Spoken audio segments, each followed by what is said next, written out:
তাহলে ভাবছি একটু প্যারিস রোডে কিছুক্ষণ দাঁড়ায় যাই, কিছু সুন্দর সুন্দর রমণী পর্যবেক্ষণ করি। স্টিকার এগুলো মেরে দেওয়া উচিত এইগুলোরে।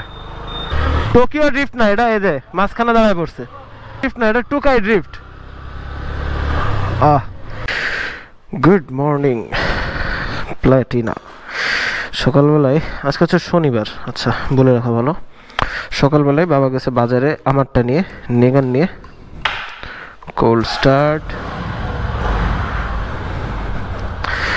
নেগানে নিয়ে যাওয়ার একটা কারণ আছে। কারণটা হচ্ছে এটার পেছনের সাসপেনশন থেকে আসতেছে একটা আওয়াজ। এখন আমি দুইটা জিনিস ডাউট করতেছি। প্রথমত হচ্ছে এইখানে, এই যে এইখানে একটা রাবার টাইপের থাকে, দেখা যাচ্ছে না হয়তো, বা বাইরে নিয়ে যাই বলি। এই যে এইখানে এটার মধ্যে একটা রাবার টাইপের থাকে, এই পাশে কিন্তু রাবার দেখা যাচ্ছে হালকা, এই যে কিন্তু এই পাশের রাবারটার অবস্থা খুবই খারাপ, এই যে ফেটে বের হয়ে গেছে। এই যে এখন হয়তোবা এই রাবারটার জন্য সাসপেনশন থেকে গট গট গট গট করে একটা আওয়াজ আসে যখন অনেক লোড থাকে।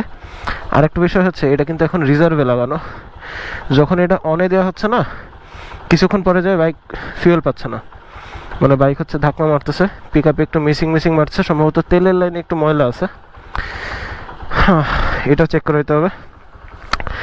এখন আগে যাব অলিভের কাছে যেয়ে কী দিয়ে কি লাগবে না লাগবে এগুলো চেক করব, করে তারপরে এটা বাবাকে দিয়ে দিব। বাবার কাছ থেকে নেব নেগান হাইড্রোলিক, বাবার কাছ থেকে নেব নেগান, নিয়ে ওইটা নিয়ে শহরের দিকে যাব। বেশ কিছু কাজ আছে, সেগুলো শেষ করে এটার জন্য প্রয়োজনীয় যে পার্টসগুলো লাগবে রাবার টাবার দিয়ে ওইগুলো নিয়ে আসবো। আরএন রোড থেকে নিয়ে এসে অলিভকে দিয়ে ইনস্টল করাবো। এগুলো হচ্ছে প্ল্যান আছে। এটা নাম্বার চলে আসলে এটা নিয়ে একটা লং রাইডও দিব ইনশাল্লাহ। আচ্ছা যাই হোক, বাজতেছে হচ্ছে সকালের 10:51। So good morning and hello everyone, welcome to my YouTube channel and Facebook page Zayed story. এইখানে একটা স্টিকার লাগাবো আজকে, দেখি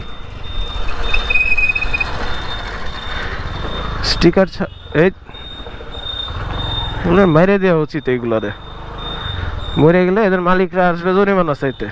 আমি কি রাস্তায় তোমার ছাগল বাঁচানোর জন্য নামছি নাকি? দুনিয়ার বালসাল। মোটো ব্লগিং সেটআপ প্ল্যাটিনাই। আমার মনে হয় না বাংলাদেশে কেউ প্ল্যাটিনা নিয়ে মোটো ব্লগ করছে কখনো।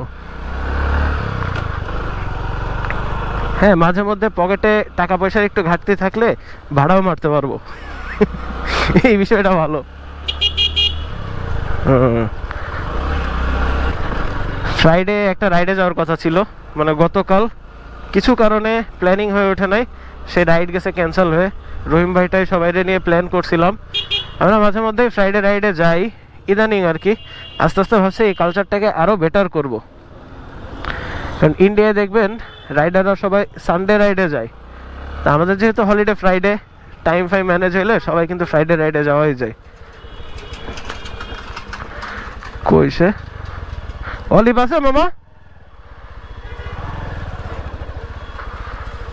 কখন আসবে না?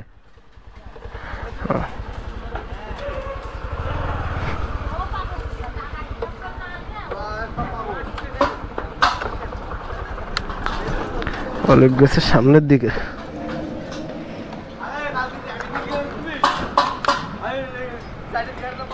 অলিভ দোকানে নেই, ছিল মামা, মানে অলিভের বাবা আর কি, আমার মামা হয় আর কি। তো মামারে দেখালাম, সাসপেনশনে থেকে যে আওয়াজটা না, যেটা আমি ধারণা করছিলাম ঠিক ওইটাই, ডাম্পার মাউন্ট রাবার নাকি। এই ব্যাগটা ঘষা খাচ্ছে মনে হয় মাটিতে না।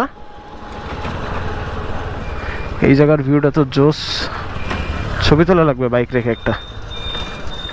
তো সাসপেনশন মাউন্ট রাবার বা ডাম্পার মাউন্ট রাবার এরকমই কিছু একটা বলে, ওইটা খেয়ে গেছে দুই সাইডেরই। বাম সাইডেরটার অবস্থা বেশি খারাপ, তো আমি যেটা ধারণা করছিলাম ঠিক ওইটাই। এটা কি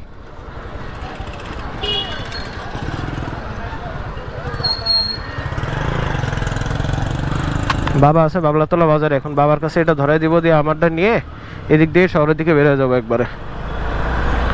ও হো, টাকা ওঠানো লাগবে তো আমার, ভুলেই গেছি। বাবারে কই পাই,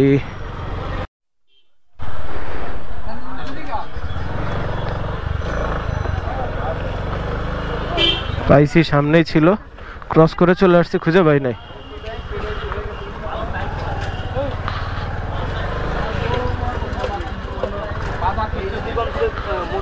দেখাইছি এটারে। কি বললো তা? ওই রাবার রাবার, এটা কি? এই রাবার যে ব্রেকের পিছনে ব্রেকের খুলে পড়ে গেলাম। ওই নাটে কভার করা থাকে, সমস্যা নেই, এ কিছু না।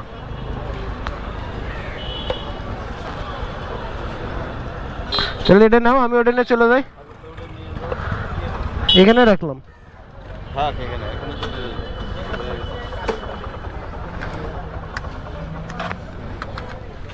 লো গ্যারেজ চাবি তো।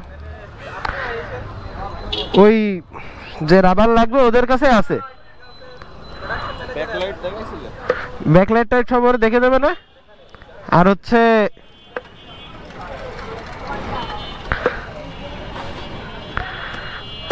কি বলে সাসপেনশনের রাবার ওদের কাছে আছে। আমি শহরের কাজ করে এসে অলিভ গেছে বাসায় খাতি। আমি তুমি যেখানে থাকো ফোন দিয়ে আবার এক্সচেঞ্জ করে নিব না। মাথা তো ছোট মাথা। ঠিক আছে চল।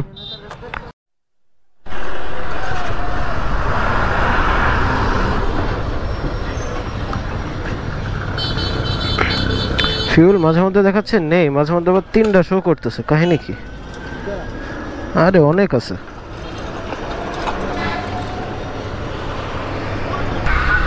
সোহেল ভাইয়ের এখানে আসছিলাম, দিন শুরু হয় না তো আমাদের এখানে হাজিরা না দিলে, স্পেশালি আমার আর কি।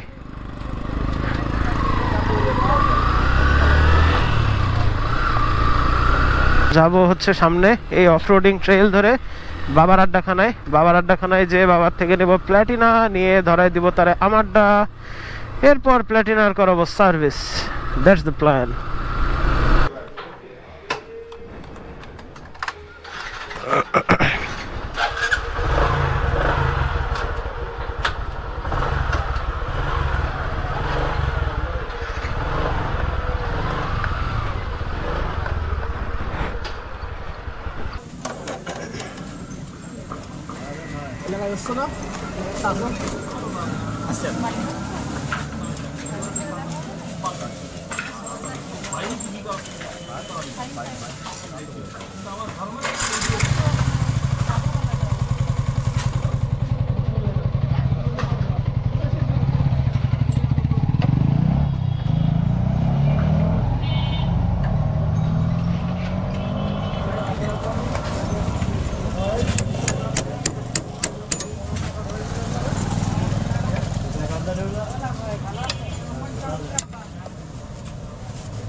ওই যে অলিভ বাবু চলে আসছে। অলিভ বাবু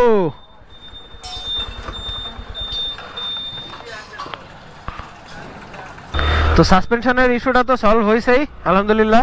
অ্যান্ড সেকেন্ড যে ইস্যুটা ছিল সেটা ছিল হচ্ছে তেলের লাইন যদি অনে দিচ্ছিলাম না যখন, তখন হচ্ছে বাইক জার্ক করছিল, ফিউল পাচ্ছিল না। এখন যেটা জিজ্ঞেস করলাম, মানে এখন যেটা জানতে পারলাম অলিভের কাছ থেকে, আমি তো মনে করেন পালসার ছাড়ছি কত প্রায় 2.5 বছর হয়ে গেছে, ওটাতে রিজার্ভের হিসাব কিতাব ছিল আমার। পালসার অলমোস্ট কত 1.5 লিটার সামথিং হয়তো বা রিজার্ভ ছিল। তো বাইক আমার আল্লাহর রহমতে কখনো রিজার্ভে যায় না, আল্লাহর অশেষ রহমত। বাইকে অলওয়েজ হাফ ট্যাঙ্কের উপরে ফিউল থাকেই কম বেশি। তো এইটাতে রিজার্ভ ট্যাঙ্ক নাকি 2 লিটার, তো আমার হচ্ছে রিজার্ভের এক্সপিরিয়েন্সটা নাই। তো অলিভ বললো যে প্রায় 2 লিটারের কাছাকাছি এটাতে রিজার্ভ। আপনি তো ফার্স্ট দিন মাত্র 3 লিটার তেল ভরছিলেন খাজুরার থেকে আসার সময়, যেটা ব্লগে আপনারা দেখছেন। তো ওই যে 3 লিটার ফিউল আমি ভরছি না, এরপরে ফিউল গেছে কমে। এখন ফিউল কমে যাওয়ার কারণে অনেক যে লাইন না, ওটার নির্দিষ্ট একটা ক্রাইটেরিয়া আছে, যেরকম 2.5 লিটার সামথিং, মানে 2 লিটার সামথিং যদি এটার রিজার্ভ ট্যাঙ্ক ক্যাপাসিটি থাকে, তাহলে 2 লিটারের উপরে ফিউল রাখলে তখন যে এটা হচ্ছে অনে দিলে চলবে। তো আমার তো 2 লিটারের নিচে নেমে গেছে ফিউল অবশ্যই, মানে একদম শিওর শট। তো এই কারণে যখন আমি অনে দিচ্ছি তখন বাইক আর কি ফিউল পাচ্ছে না, তখনই মেইনলি জার্কটা করতেছে। এই হচ্ছে কাহিনী। তো ভাই বললো, মানে অলিভ বললো যে ভাই এক কাজ করেন, আপনি হচ্ছে আরও একটু ফিউল ভরে দেখেন, তারপরে যদি জার্ক করে তারপরে দেখা যাবে আর কি। কি আমি হ্যাঁ ফোন দিছে, এর জন্যই দাঁড়াইছিলাম। হ্যাঁ কই? হ্যাঁ আমি এই যে মনিরুদ্দিন পাম্প, কোন জায়গায় আসবো?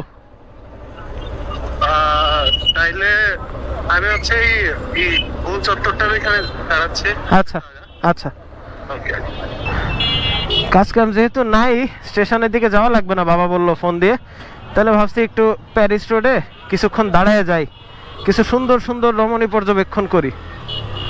এই সালা fast and furious, Tokyo drift না এটা, এই যে মাঝখানে দাঁড়ায় পড়ছে, ড্রিফট না এটা টুকাই ড্রিফট। ডিসি অফিস কি সুন্দর লাগতেছে না রাত্রেবেলায়।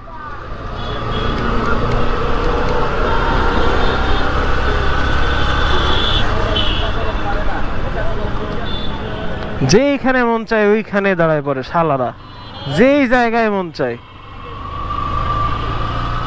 নিয়ম শুধু বাইকের জন্য। অনেক দিন পরে আসছি ধর্মতলা, অনেক দিন পরে।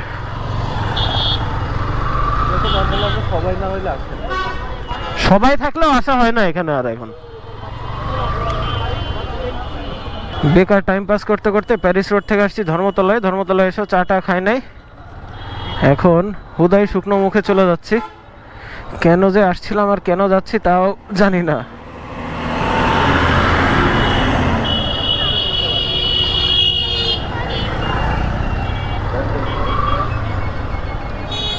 নক দিলাম এডিটর সাহেবকে, সে আছে বাসায়, অ্যান্ড এখন তার কাছে যে এসডি কার্ডটা স্থানান্তর করবো, জাস্ট টাস্ক হচ্ছে এতটুকুই। চলেন এলাকার দিকে আগাই, পুরো দিনের কেসা কাহিনী তো অনেক হলো।